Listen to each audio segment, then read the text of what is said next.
Outside of our house, I come across my wife's AP, so I made the decision. Hello again, and welcome back to another Reddit cheating story. Before we begin, please subscribe and click the notification bell so you don't miss another cheating story when it gets live. My world is currently turned upside down. My life feels phony right now, and all I want to know is how to get back to living it. So the entire scenario revolves around Thanksgiving.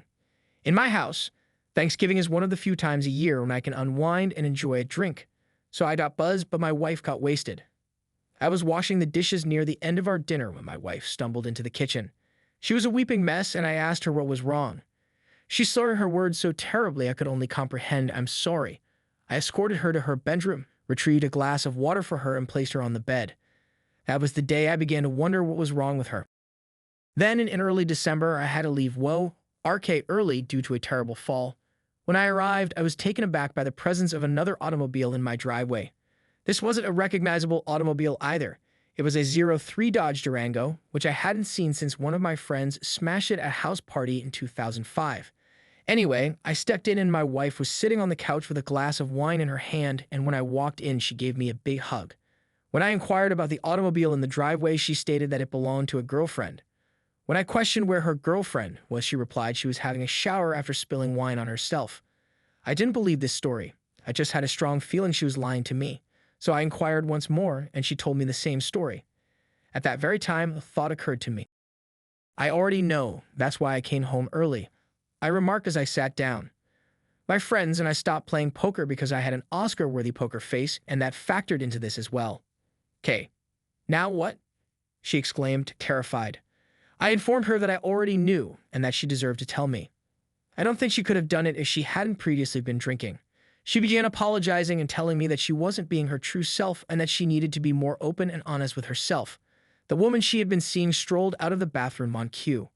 When she saw me, the woman froze, then sat down next to my wife and gripped her hand strongly. That's when it hit me. My poker face is excellent, but not great. "I'm sorry you had to find out this way, but I can't keep pretending and wasting my life like this." He mix of being shell-shocked, disrespectful, and depressed proved too much for me, and I burst into tears. I resisted the want to cry. I told the odd woman to leave my residence right now, and she initially refused it.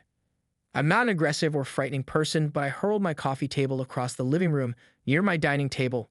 She seemed terrified, so I calmly urged her to leave once more. She tried to say she wasn't going anywhere again, but my wife literally pushed her out. She returned and began apologizing and saying things like, "You're my best friend and I still love you."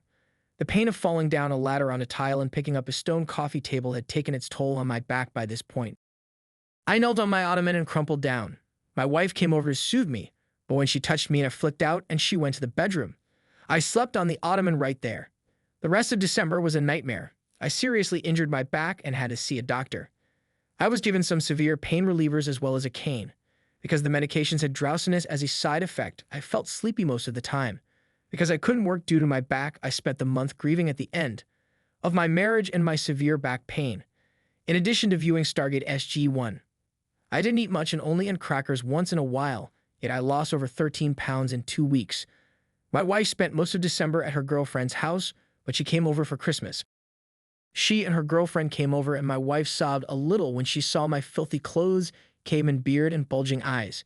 They sat me down and told me that while my wife was moving on, she still loved me as a best friend. She wants me to accept her relationship and be a part of her life. For the first time in weeks, I mustered the courage to tell her that I was done with her. She'd broken me, and I wasn't going to stand there and congratulate her. She abandoned me, leaving me with a damaged back and a broken heart. The girlfriend attempted to converse, but I dismissed her as a homewrecker. She became enraged and informed her that she was not welcome in my home. My wife attempted to talk, but I cut her off and informed her that the homewrecker had to go before we could continue. We talked after the homewrecker left. I informed her that the divorce was imminent and that she would be able to take almost little from me. I inherited my house long before we met, and both of my automobiles were given to me by my uncle at the same time I received my house. She looked a little disappointed, so I told her that this would be the last time we spoke in person. From now on, every correspondence would be handled by my attorney. She pleaded with me to stay in touch, but I told her the truth about how I felt. I stated that I considered suicide at least 10 times per day. I told her she meant more to me than anything else, but she betrayed me. I informed her that talking to her made me physically sick and that I was in physical pain. She was aware of it, so that's what I've been doing. I find myself thinking about her all the time now. New Year's was a shambles. I avoided alcohol during this time period, primarily Beck, all as it is harmful when combined with my medicines. Speaking of painkillers, I should be done with them soon. Those drugs are dreadful and I just want to get back to work and do something other than sleep and vomit. This has gotten ridiculously long. Please accept my apologies. In some ways, this was therapeutic for me. Allowing the words to flow was extremely beneficial to me. Has anyone had a similar experience? Do you know how to quit thinking about your ex? Please, I'll take whatever counsel you may give me. Here are some of our community's best comments. Just wanted to add that cheating on your husband and expecting him to be all up and happy for you when he catches you and your fucking affair partner is total nonsense. She even went on to say, I feel for you, dude. I want to stay friends and love you. As soon as you can get off the painkillers and do your own thing, just finish it all up. Go to the gym or do something to keep your mind off of here and there, and good luck. I am rooting for you. People that live alternative lifestyles appear to have a sense of entitlement since, because they are a minority, they receive a free pass on screwing other people over as long as they are permitted to follow this lifestyle, as though they are incapable of causing harm or being held accountable for the pain they inflict on others. In LGBT popular culture, I see a higher level of support for this type of behavior, if not outright hatred towards the oppressive hetero partner who's been cheated on. Of course, LGBT pop culture does not reflect every gay or lesbian individual, but the mindset we're discussing is undeniably present. In my opinion, both the wife and the lover are repulsive. It wouldn't assist OP in the long term, but I'd think it'd be acceptable if he simply told them, go out before I do something I'll regret, while they were gaslighting him. I despise cheating partners who believe they should be praised for being their genuine self. It's nonsense. There are still liars and swindlers who don't deserve anything from you. Good job standing your ground. Having her as a friend will not benefit you. She is only interested in making herself feel better.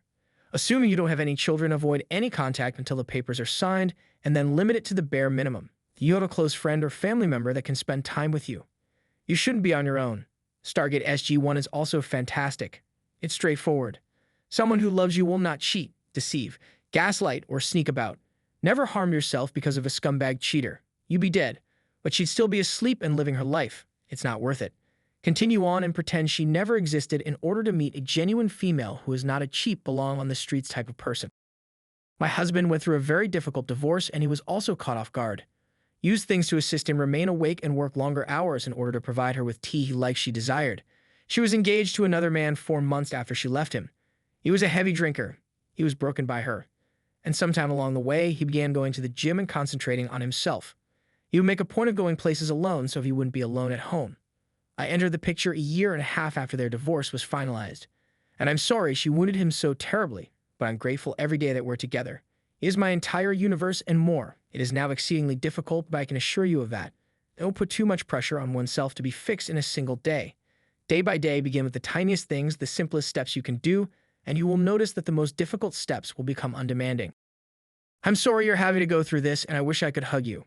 Thank you for watching, and don't forget to subscribe and put on the notification bell if you want to hear about any future cheating stories.